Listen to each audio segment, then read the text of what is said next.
Assalamualaikum warahmatullahi wabarakatuh. Perkenalkan nama saya Trinata, absen 29, NIM 1802137 dari Penjas 5A. Nah, di sini saya akan menjelaskan tentang dari mata kuliah filsafat. Saya akan menjelaskan yang pertama itu makna pendidikan jasmani bagi manusia. Lalu yang kedua itu fungsi pendidikan jasmani bagi kehidupan dan permasalahan pendidikan jasmani di SD dan landasan-landasan pendidikan jasmani. Yang pertama saya akan menjelaskan makna pendidikan jasmani bagi manusia.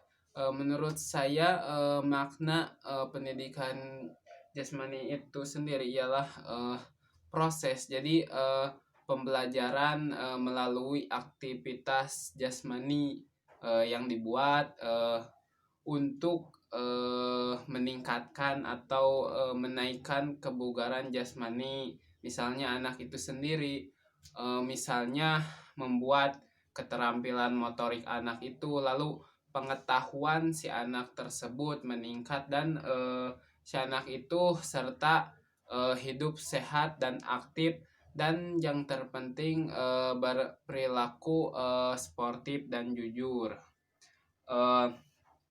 Lalu fungsi dari pendidikan jasmani bagi kehidupan sendiri itu menurut saya jadi si anak itu mengembangkan kemampuan mengeksplorasi, lalu menemukan sesuatu dan memahami bagaimana pendidikan jasmani itu sendiri.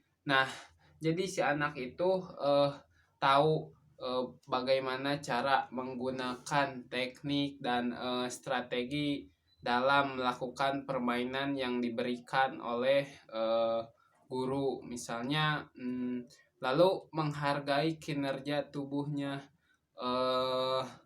lalu meningkatkan juga pemahaman tentang konsep gerak, lalu untuk memecahkan permasalahan. Nah, yang terpenting dari fungsinya itu ialah si anak itu jadi meningkatkan lalu meningkatkan kualitas berteman. Nah, misalnya menghargai sesama teman dan lalu meningkatkan kemampuannya bergerak. Nah, seperti itu. Nah, lalu permasalahan pendidikan jasmani yang ada di sekolah itu, yang pertama itu menurut saya malasnya berolahraga, karena bagi anak-anak sekarang, anak-anak banyak bermain gadget, lalu lupa akan pentingnya berolahraga. Nah, kita sebagai calon pendidik wajib memberitahu siswa mengenai dampak buruk tidak berolahraga dan dampak positifnya ketika melakukan olahraga. Nah, lalu permasalahan yang ada di sekolah itu si anak tidak menyukai pembelajaran olahraga tersebut, karena menurut mereka olahraga itu sangat capek dan membosankan. Nah, kita sebagai guru penjas harus bisa membangun kreativitas sendiri, bagaimana kita harus bisa harus bisa memberi semangat belajar kepada anak supaya tidak bosan. Nah, lalu kita tidak boleh membuat bosan dalam pembelajaran itu. Nah, lalu permasalahan yang ada di sekolah itu sarana dan prasarana.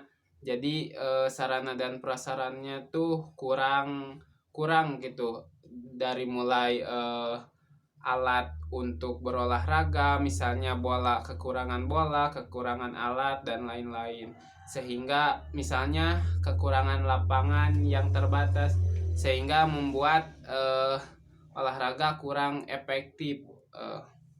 Lalu yang terakhir itu landasan pendidikan jasmani. Nah, landasannya itu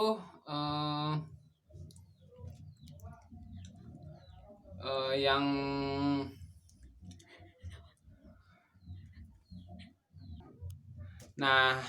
yang pertama itu landasan psikologis pendidikan jasmani, itu jadi menekankan proses pembelajarannya pada penguasaan gerak si anak itu, jadi pemahaman yang lebih mendalam terhadap kecenderungan dalam belajar. Nah, guru lebih memahami tentang kondisi apa yang disediakan untuk memungkinkan anak belajar secara efektif. Lalu landasan sosial atau sosial lah. Nah, jadi si anak itu dapat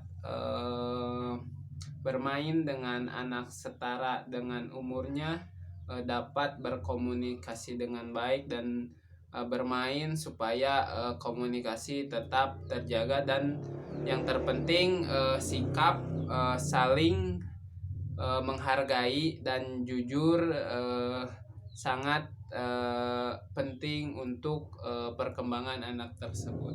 Nah, sekian pembahasan dari saya. Semoga bermanfaat. Kurang lebihnya mohon maaf. Wassalamualaikum warahmatullahi wabarakatuh.